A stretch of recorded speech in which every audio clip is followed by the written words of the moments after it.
Bonjour, j'espère que vous allez bien. Moi, je vais bien par la grâce de Dieu. Désolée si vous entendez un tout petit peu de bruit. Voilà, je suis dans un quartier, il y a beaucoup d'enfants. Et si je veux faire des vidéos, j'ai pas le choix. Ce n'est que de supporter ça. Donc, essayez de vous concentrer seulement sur ce que j'ai à vous dire.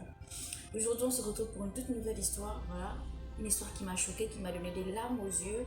Parce que c'est un témoignage qu'une jeune femme fait. Et on sent dans sa voix qu'elle regrette réellement. On va dire que cette jeune femme s'appelle Mélissa.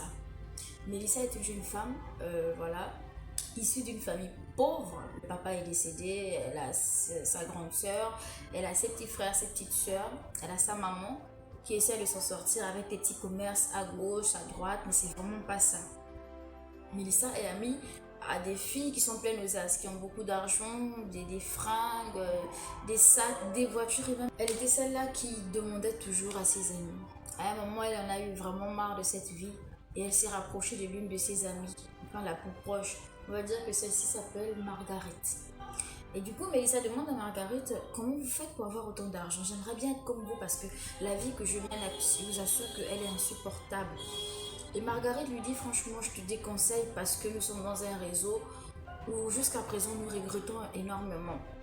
Et Mélissa, il dit comment vous pouvez regretter? Vous avez de l'argent, vous avez des belles maisons, vous avez des voitures, vous vous faites plaisir. Moi aussi, je veux mener la même vie. Marguerite l'a vraiment prévenue en lui disant non, franchement, je ne sais pas si tu pourras supporter. Mélissa a coupé la parole en lui disant si je peux supporter. Pour Mélissa, c'était de la prostitution, probablement. Elle s'est dit bon voilà, même si c'était de la prostitution, je vais me lancer une, deux, trois fois. Je vais faire assez de fric et je vais financer le commerce de ma mère. Et voilà quoi.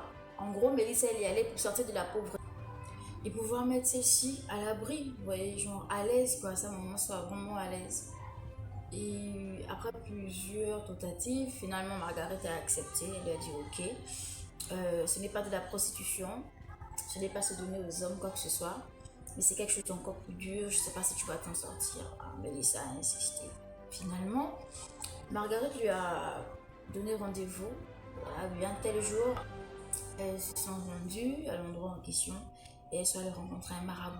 D'après Mélissa, le marabout en question il faisait vraiment peur. L'endroit n'était pas agréable. Elle a commencé à flipper. Et Margaret lui a dit, sauf que là, tu peux plus faire demi-tour en fait. C'est un aller, un tour en fait. Surtout qu'il t'a vu.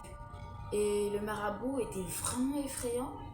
Ouais. Et il a dit à Margaret, ta copine elle a peur. Si elle ne répond pas aux exigences, elle va mourir. Et là, Mélissa se rend compte que elle s'est vraiment jetée dans la gueule de loup, elle ne peut plus faire demi-tour. C'est comme ça que le marabout lui dit, bon voilà, je te présente ce miroir. La personne qui apparaîtra sur ce miroir, tu prendras un caillou, tu lances. C'est cette personne-là qui mourra et c'est à partir de là que tu auras beaucoup d'argent. Mélissa a commencé à paniquer. Margaret lui a dit, il faut te calmer, c'est ça la contrainte en fait.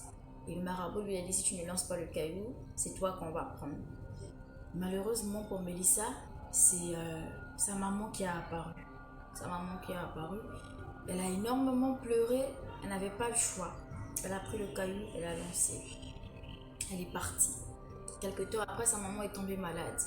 Elle-même, elle dit que j'avais mal au cœur. Je dépensais énormément d'argent pour les soins de ma maman. Mais je savais que ça ne servirait à rien parce qu'elle était en... Ses sœurs lui demandaient mais où est-ce que je trouve tout cet argent. Elle disait à ses sœurs, bah, écoutez, j'ai trouvé un petit job et le chef m'apprécie bien et tout. C'est pourquoi, voilà, j'ai autant d'argent. Mais à chaque fois, elle pleurait parce qu'elle savait que c'était des efforts à l'eau en fait. Elle savait ce qui arrivait à sa maman. Et finalement, sa maman est décédée. Je vous assure que quand j'ai écouté ce témoignage, j'ai eu des larmes aux yeux. Est-ce que vous vous rendez compte que elle est partie pour sauver sa maman financièrement et au final, tout est allé à l'eau en fait. C'est sa maman qui meurt, elle reste avec tout cet argent. Et pour terminer, elle dit qu'actuellement elle est malade. Elle a beaucoup d'argent, mais ça lui sert à rien du tout en fait.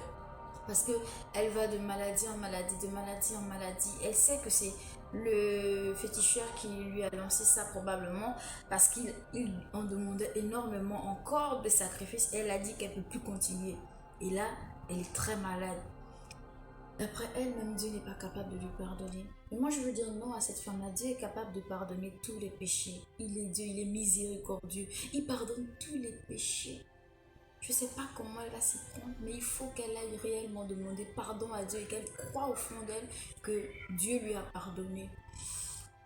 Elle tenait également à ce que sa grande soeur soit au courant de ça et tout. Et je vous assure que j'ai vraiment eu des larmes aux yeux. Tous ces sacrifices-là en vain. Et finir ce tarif ne lui sert à rien, elle est elle-même malade. C'est pénible. Brièvement, sachez que il faut être patient dans la vie. Il faut ne pas envier.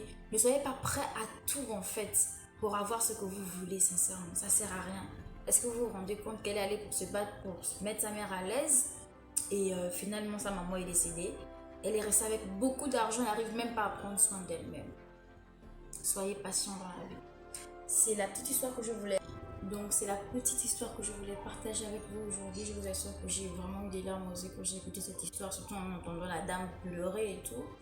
J'espère que vous allez en tirer une leçon et puis voilà quoi. C'était Léodrance Moussunda. Bon, Léo Moussunda, bisous bisous. Abonnez-vous toujours s'il vous plaît, likez et partagez. Prenez soin de vous.